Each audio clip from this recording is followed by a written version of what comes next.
to avoid the surface blasts and the searing heat. She is now trapped in a lightless, oxygen-free environment. The ground-penetrating radar finally identifies the generator's location beneath the floorboards. Officers destroy the power source, killing the current to the grate. Firefighters use a circular saw to cut through the reinforced steel. Sparks fly as the clock hits the 420-second mark. They pull Bailey's limp body from the water. She is not breathing. The team begins aggressive resuscitation on the floor. After several agonizing minutes, Bailey gasps for air. She has survived a calculated death trap designed to be inescapable.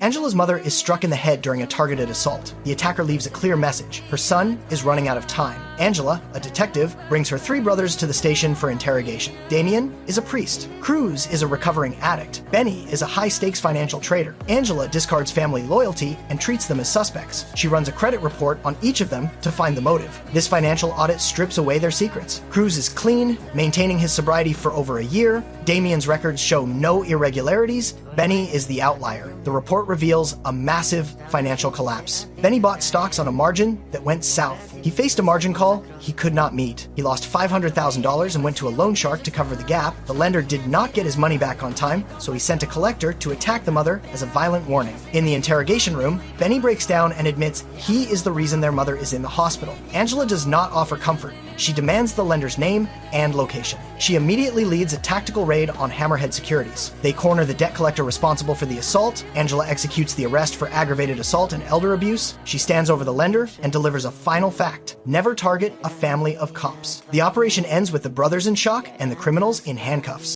St. Stephen's Hospital enters total lockdown. Officer John Nolan and the security team seal every exit, rerouting incoming calls and checking every ID. The target is Rob Lucchese, a wounded suspect hiding somewhere within the 8 floors and 600 beds. Officer Juarez moves into the darkened basement storage, her flashlight cutting through the shadows. She finds a security guard unconscious on the floor. Before she can radio for help, Lucchese strikes from the darkness. He overpowers Juarez, pinning her against the crates and forcing her toward the ambulance bay. Lucchese hijacks an ambulance, forcing Juarez inside at gunpoint. He is bleeding heavily from a gunshot wound, his movements becoming sluggish. Juarez does not panic. She looks at the blood soaking through his clothes and tells him the wound is already infected. She convinces him that he will die of sepsis before he can escape. Lucchese keeps his pistol aimed at her head as she reaches into the medical cabinet for what he believes are antibiotics. Juarez grabs a vial. Using a sleight of hand maneuver, she hides the antibiotic and pulls a concentrated dose of morphine instead. She shows him the label for a fraction of a second before drawing the liquid into a syringe. She injects the drug directly into his arm. Within seconds, Lucchese's grip on the weapon slackens. His eyes roll back and his breathing turns shallow. The high-dose morphine shuts down his nervous system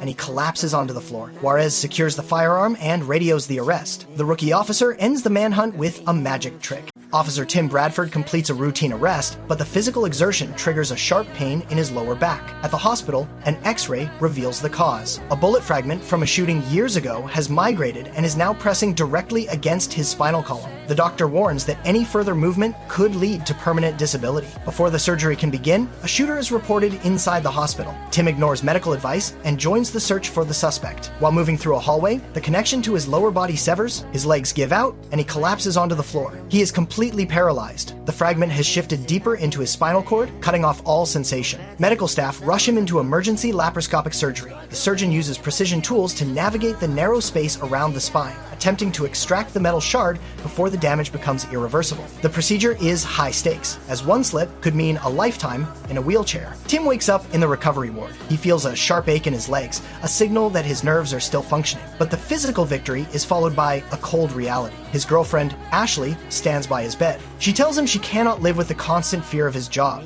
She watched her mother suffer through the same anxiety with her police officer, father, and refuses to repeat the cycle. She ends the relationship and walks out. Tim is left alone in the hospital room, having regained his ability to walk, but losing the person he loves. Monica steps into the office and reveals she is the lead defense attorney for mob boss Elijah Stone. Wesley stops moving. They were once engaged to be married, a fact Monica immediately uses to claim a conflict of interest. She does not seek reconciliation, she seeks a dismissal. During the deposition, Monica targets the LAPD's investigation.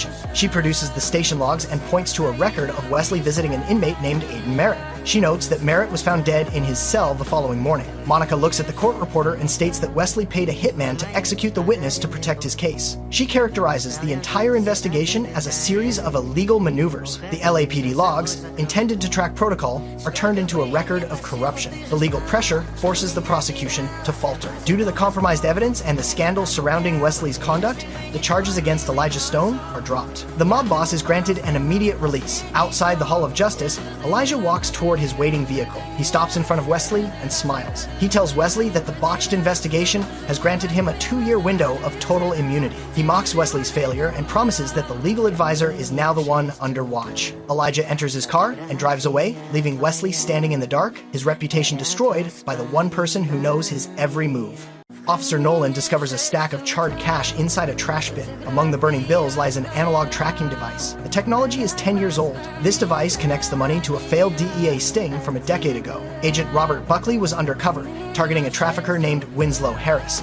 Buckley was found dead a week later. The money disappeared. The investigation leads to a woman named Macy Tompkins. She tries to deposit the marked bills at a local bank. She tells the police she earned the cash at a garage sale, but security footage proves otherwise. Lobby cameras show a man entering her building 2 hours before her death. He stays for 20 minutes and exits in a hurry. Inside the apartment, Nolan finds Macy's body. A DEA agent discovers a St. Brendan medal under a sofa cushion. The clasp is broken, torn off during a struggle for life. DNA extracted from the necklace confirms the suspect's identity. It is Winslow Harris. Police track Harris to Pier 9 using credit card records from a parking meter. As the team closes in, Harris pulls a handgun and opens fire. Nolan and Juarez take cover behind a boat and return fire. Harris is pinned down. He attempts to negotiate, stating the agent's death 10 years ago was an accidental discharge. No one lowers their weapon. Nolan maneuvers to the flank, forcing Harris to surrender. Harris drops the gun and raises his hands. Officers move in and secure the cuffs. 10 years after the murder of Agent Buckley, Winslow Harris is finally under arrest. Sergeant Bradford stops his patrol to assist a film director with a heavy werewolf prop. To lift the stone base, he unclips his police radio and sets it on the truck bed. He finishes the task and drives away, leaving the equipment behind. Officer Chen recovers the abandoned radio. She chooses not to return it. Instead, she activates a tracking application to monitor the device's location in real time. She and Officer Thorson begin a coordinated effort to humiliate their superior. Bradford eventually notices his belt is empty. He conducts a thorough search of his vehicle and the police station, finding nothing. Chen intercepts him and offers a temporary replacement, a massive 1960s-era antique radio. It is a heavy, obsolete relic that is impossible to conceal. Bradford is forced to carry the museum piece on his uniform. Throughout the shift, Chen uses the tracking software to pinpoint his exact movements. She broadcasts mocking instructions over the precinct's frequency, ensuring every officer hears the sergeant's struggle with the ancient technology. The elite training officer becomes a target of department-wide ridicule. The psychological pressure mounts as Bradford tries to maintain his professional authority while tethered to a joke. At the end of the day, Chen corners him. She demands to know the reason for his uncharacteristic negligence. The harassment only stops when Bradford provides a factual explanation. He admits his girlfriend broke up with him. The confession ends the prank. Chen returns the modern radio. The power dynamic shifts from mockery to a quiet acknowledgement of his reality. Bradford accepts the device and leaves. Elijah Stone serves a pitches motion to Sergeant Gray during a police briefing. This legal document forces the department to open the confidential personnel files of the arresting officers. Elijah intends to find any history of complaints or misconduct to destroy their credibility as witnesses. The officers watch in silence as their private records become the drug lord's weapon. Later, Elijah finds prosecutor Wesley Evers in a coffee shop. He mocks Wesley's background and reveals a civil lawsuit targeting the city and the individual officers. Elijah is not just seeking an acquittal. He is aiming for their personal bank accounts. He knows that a prolonged legal battle will bankrupt Nolan, Harper, and Gray. The city attorney sees no way out and proposes a settlement. Elijah agrees, but only on the condition of a public humiliation. To save his colleagues from financial destruction, Wesley stands before a row of microphones and news cameras. He admits to violating attorney-client privilege and misrepresenting facts during the investigation. He publicly confesses to professional misconduct, knowing the statement will trigger a reprimand from the state bar. Elijah stands directly behind him, smiling for the cameras as the prosecutor rehabilitates his criminal reputation. Wesley apologizes for tarnishing the drug lord's name and watches as the city hands over a massive settlement. The drug kingpin walks away a millionaire, having used the law to crush the people who tried to uphold it. Wesley shakes his hand on live television, completing the total subversion of justice. The Los Angeles Police Department targets the Rowena Razors street gang after a shopkeeper is murdered for refusing to pay protection money. Detective Harper and Officer Lopez need an undercover operative to infiltrate the group. They select Lucy Chen. The entry point is Taven, a 15-year-old boy whose sister Vina is a high-ranking member. Officers Bradford and Thorson have already established a relationship with the boy, offering him a path away from gang life. Now, that trust becomes a tactical asset. Lucy drives into the heart of the gang's territory. She arrives during a block party and confronts Vina. To gain credibility, Lucy claims she intercepted Taven during a police chase and allowed him to escape in her car. The lie works. Vina accepts Lucy into the fold, believing she is a fellow criminal who protected her brother. The infiltration is complete, but the moral cost begins to mount. During a shakedown at a local restaurant, Vina grows violent. She threatens a businessman and openly boasts about her previous kill at the liquor store. She hands the murder weapon to Taven, telling him to hide it. The police move in for the final takedown at Taven's home. As officers swarm the property, the boy realizes the truth. The mentors he looked up to used him as bait to trap his sister. Taven pulls the hidden pistol and aims it at the officers. A standoff ensues. Thorson pleads with the boy to drop the weapon, acknowledging the betrayal. Taven eventually surrenders the gun, but the damage is permanent. The gang is dismantled, but a young boy's faith in the law is dead. Officers Nolan and Juarez witness a woman fire multiple rounds into a man sitting in a parked car. They arrest the shooter on the spot. She confesses immediately, claiming the victim, Dr. Alvin Mitchelson, caused her father's fatal overdose. But the crime scene contradicts her. Juarez finds the body cold and the eyes fixed. No blood flows from the bullet holes. Dr. Mitchelson had been dead for over an hour before the first shot was fired. The autopsy reveals a second trauma, a deep stab wound in the doctor's lower back. He was bleeding out while attempting to drive himself to a hospital. The investigation leads to a local pharmacy running a massive illegal prescription ring. Nolan and Juarez intercept a delivery van and arrest a driver linked to the Rolling 70s gang. Under interrogation, the driver identifies a man named Callis as the one who stabbed the doctor over a drug debt. The final reversal comes from the toxicology report. Neither the bullets nor the knife killed him. Dr. Mitchelson was poisoned. The toxin stopped his heart before the other attackers ever reached him. The police confront the doctor's wife at her home. She knew her husband was under investigation and headed for prison. To secure a life insurance payout before his arrest, she poisoned him that morning. 3 separate individuals targeted the same man within hours, each unaware they were attacking a corpse. The wife is charged with murder, while the others face charges for mutilation of a body. Officer Selena Juarez executes a tactical arrest after a high-speed pursuit. The suspect struggles but is eventually subdued. Minutes later, the man dies in custody. Internal Affairs immediately seizes Selena's badge, service weapon, and body camera. She is placed on administrative leave and faces a formal murder investigation. The department treats her as a liability. Proving her innocence requires finding a motive for the suspect's erratic behavior. Selena scrutinizes the dead man's financial records while awaiting her hearing. She identifies a pattern of frequent, late-night transactions at a 2-4-hour pharmacy for specific baby formula. These purchases coincide with daily stops at a coffee shop near a derelict motel. She realizes an infant is missing and in immediate danger. Selena tracks the transactions to the city center motel. A violent confrontation erupts at the scene when a large man attempts to block her entry. Selena engages in a high-intensity struggle, neutralizes the threat, and forces her way into room 263. The room is eerily silent. She discovers a soundproofed cooler box hidden in the corner. She pries the lid open. Inside, she finds an 8-month-old baby, severely dehydrated and starving. The child is alive. The discovery of the hidden infant confirms the suspect was a kidnapper, not a victim of police brutality. This evidence clears Selena of all wrongdoing. The murder charges are dropped, and her badge is returned. She saves a life and her career through a single pharmacy receipt and a soundproof box. Officer Lucy Chen identifies a critical stagnation in Tim Bradford's career. He is trapped in a court liaison role, productive but visibly demoralized. Chen initiates a strategic overhaul. She accesses the RMS database to map the department's personnel architecture. A briefing with Lopez confirms the possibility of a multi-stage vacancy chain. Chen targets Hicks in the Metro Division first. She identifies his specific domestic pressure triplets and leverages his need for a lifestyle change to find a point of exit. Chen converts a glass wall into a tactical board. She calculates a 5-person sequence where every move depends on the next. For Tim to enter Metro, a vacancy must ripple through Vice, Patrol, and SWAT. The logic is precise. Hicks moves to Internal Affairs. Remington shifts to Motors. Watson secures a SWAT slot, and Halsey transitions to Metro. One obstacle remains: Officer Lauren Fuji. Fuji holds the key position but refuses to vacate. Chen identifies the necessary leverage. She approaches Smitty, a veteran with deep social ties, and offers a trade. Smitty must use his history with Fuji to present a high-stakes exit strategy, a $400,000 security head position in San Jose. The bait is effective. Fuji submits her retirement papers, triggering the immediate collapse of the personnel barrier. The chain reaction executes exactly as calculated. The final slot opens. Tim receives the official invitation to join the Metro Division. Chen closes the operation. The trade is complete.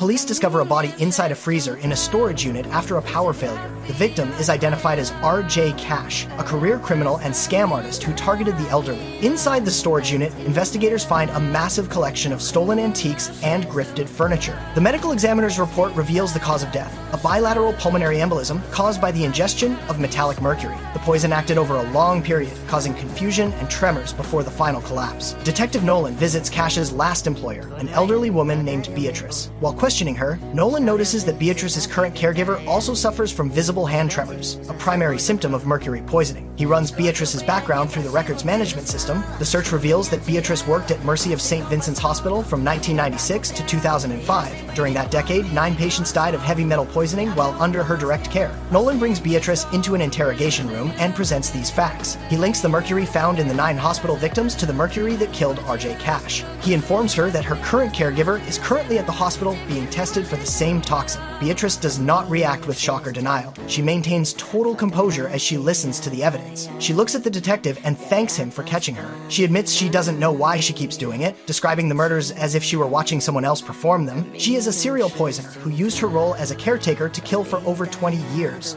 Tim Bradford joins the elite Metro unit. Despite his years as a top instructor, the veterans treat him as a boot. They attempt to haze him immediately. The team leader demands Tim get a unit tattoo to prove his loyalty to the group. Tim looks at the ink and refuses. He does not seek their approval through rituals. The unit moves into a tactical simulation. The veterans rely on muscle memory, but Tim relies on data. He accesses the Bolo system, cross-referencing suspect data and escape routes. He identifies a massive hole in their containment strategy. He presents the facts. The veterans realize their mistake, but the resentment remains. They take the conflict to the shooting range. The atmosphere is heavy, with the expectation of his failure. Tim takes his stance, he fires. Every shot strikes the center of the silhouette. He does not celebrate. He holsters his weapon and walks away, leaving the skeptics with a perfect score to contemplate. A high-pressure hostage situation turns the training into reality. The unit arrives at a hostile compound. Tim takes the lead position. He breaches the entry point and executes a flawless room clearing. He moves with calculated speed, checking every blind spot and securing every corridor. He reaches the hostage and neutralizes the threat before the rest of the team can catch up. His technique is textbook. The veterans stop talking and start following. By the end of the shift, the boot label is gone. Tim Bradford has set a new standard for Metro. Wesley identifies a consistent pattern in Judge Rivas's recent rulings. The judge repeatedly dismisses charges against associates of mob boss Elijah. To confirm the corruption, Wesley gathers 3 years of judicial records. He inputs every case into an Excel spreadsheet using multi-dimensional pivot tables and trend analysis to track anomalies. The data exposes a series of financial loopholes and a direct correlation between Rivas's decisions and Elijah's criminal interests. Wesley takes the evidence to the judge's office after hours. He stands across the desk and presents the analysis. He states the facts, the dates, the case numbers, and the specific violations of the judicial oath. Wesley tells Rivas that his legacy is now tied to a criminal empire. The judge remains silent, his face turning pale. Under the weight of the evidence and the threat of exposure, Rivas begins to gasp for air. He clutches his chest and collapses into his chair. He stops breathing before Wesley can summon medical assistance. Wesley examines the body and the surrounding room. He observes the lack of struggle and the precision of the timing. He realizes the heart failure is too convenient. Rivas had become a liability to the mob. A cardiac arrest provides the perfect cover to silence a witness before an indictment. Wesley looks at the dead judge and understands the reality. This was not just a medical emergency. It was a staged exit. Elijah has cleared the board, and the courtroom has become a crime scene. Elite babysitter Tamara notices her employer, Dion, acting erratically and alerts the police. Officers quickly discover Dion is using an encrypted communication channel to hide his activities. The police tech unit deploys real-time monitoring, intercepting a high-stakes blackmail exchange. The investigation reveals that Dion, a prominent investor, embezzled a massive sum from a criminal gang. In retaliation, the syndicate has taken his wife hostage. Dion attempts to resolve the crisis privately by delivering a secret ransom. He ignores police orders and heads to a drop-off point. The police immediately activate the Bolo system. Using regional license plate recognition technology, they track a red Nissan used by the kidnappers and seal off all potential escape routes. The Metro tactical team arrives at a sprawling, derelict warehouse. They enter a zero-visibility environment, relying on thermal optics and coordinated precision. The team moves through the dark, clearing the perimeter with clinical efficiency. They locate the hostage held at gunpoint in a rear chamber. As the kidnapper prepares to fire, the Metro team initiates a high-speed breach. They neutralize the gunman in a split-second engagement. The hostage is secured and moved to safety. Dion's attempt to cover his theft with a private payoff failed, but the police tactical intervention prevents the execution. The operation concludes with the suspects in custody and the victim unharmed, ending a standoff triggered by a father's greed. Angela Lopez enters Elijah Stone's mansion alone under the cover of night. She uses a signal jammer to disable the security system and block all outgoing calls, forcing a private confrontation. She stands before the gang leader and states a fact. She is pregnant. Claiming she is tired of losing, Angela offers a trade for her family's safety. She reveals that his rival, Abril Rodas, is moving into Los Angeles to eliminate him. To prove her loyalty, she promises to feed him real-time intel from the police task force. In Guatemala, Wesley Evers boards a private jet to meet Abril. He uses her hatred for Elijah to broker a deal. He informs her that Elijah was responsible for the hits on her previous crew and offers her a chance at revenge. While Wesley negotiates abroad, Angela remains on the ground in Los Angeles, acting as the bridge between two killers. The final move happens in a parked car. Angela sits with Elijah, knowing the police are listening to every word through hidden transmitters. She provides him with the exact location of Abril's specialists in North Hollywood. She warns him that the window to strike is closing. Elijah accepts the offer. He hands her a payment and immediately orders his men to mobilize for an ambush. He decides to lead the hit personally. Angela walks away as the trap shuts. She has successfully maneuvered two international criminal organizations into a direct, lethal confrontation. Officer John Nolan returns to his hometown to settle his mother's estate. He finds the house packed with boxes of fraudulent goods. While sorting through the defective inventory, Nolan and his fiancée Bailey discover heroin concealed inside shampoo bottles. His mother had been scamming a local militia group. Two armed men arrive at the front door. They demand the return of their property. Nolan identifies himself as an LAPD officer, but the men dismiss him. He has no legal jurisdiction in Pennsylvania. The militia surrounds the house and opens fire. Bullets penetrate the wooden walls, forcing Nolan and Bailey to the floor. Nolan realizes they are outgunned. He begins using his mother's scam products as tactical gear. He activates a loud, vibrating generator and places it near a window to mask their movements and draw fire. As the gunmen breach the house, Bailey uses a low-quality taser to incapacitate an intruder at close range. Nolan deploys industrial-strength defensive spray found in the boxes to blind another attacker in the kitchen. They use the narrow hallways and piles of boxes to trap the gunmen. The distraction buys time for the local sheriff to arrive with a tactical team.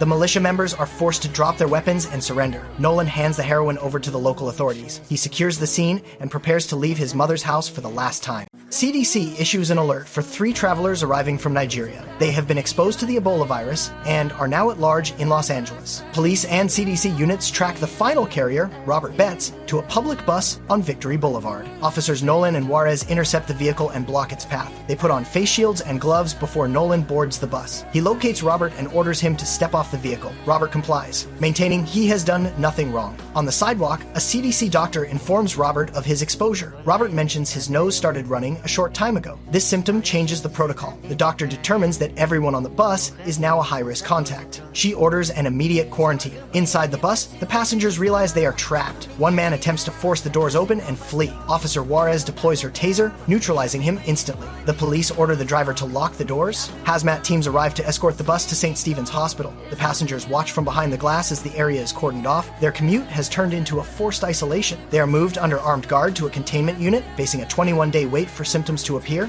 Selena Juarez sits in the passenger seat of the patrol car, staring at the terminal. She asks Officer Nolan to use his advanced clearance to pull a restricted file. It is not a routine request. She is targeting a decade-old cold case buried in the department's encrypted database. This archive contains the raw, unedited crime scene photos and DNA evidence of unsolved homicides. Nolan hesitates. He looks her in the eye and delivers a blunt warning. He tells her that once she sees these images, they will never leave her. He reminds her she was only 9 years old when the murder occurred. He argues that reading the medical examiner's report is different from being a child in a hospital waiting room. Selena does not flinch. She tells him that if her sister had to experience the violence, she has no right to shield her own eyes from the aftermath. She demands the truth, regardless of the psychological cost. Back at the station, Nolan accesses the system. He prints the documents and places them into a heavy manila folder. He finds Selena in the hallway. The air between them is heavy. He hands her the file, transferring the weight of the investigation into her hands. Selena grips the folder. She opens it, exposing the blood-stained reality of her sister's final moments. She stops being a victim and starts being a hunter. The 10-year-old trail is cold, but she is now the one following it. The pursuit of the killer begins with the first page. Officers move through a warehouse, expecting a meth lab. They find a body instead. The victim's symptoms point to sarin gas exposure, not narcotics. The militia is manufacturing a chemical weapon. Intelligence units activate the LA Clear system, intercepting a call from a second suspect. The target is driving a truck toward Union Station, planning to release the gas in 30 minutes. Airship 1 takes flight, scanning the city streets until it locks onto a white truck with blue stripes. Patrol units converge on Mission Road to establish a roadblock.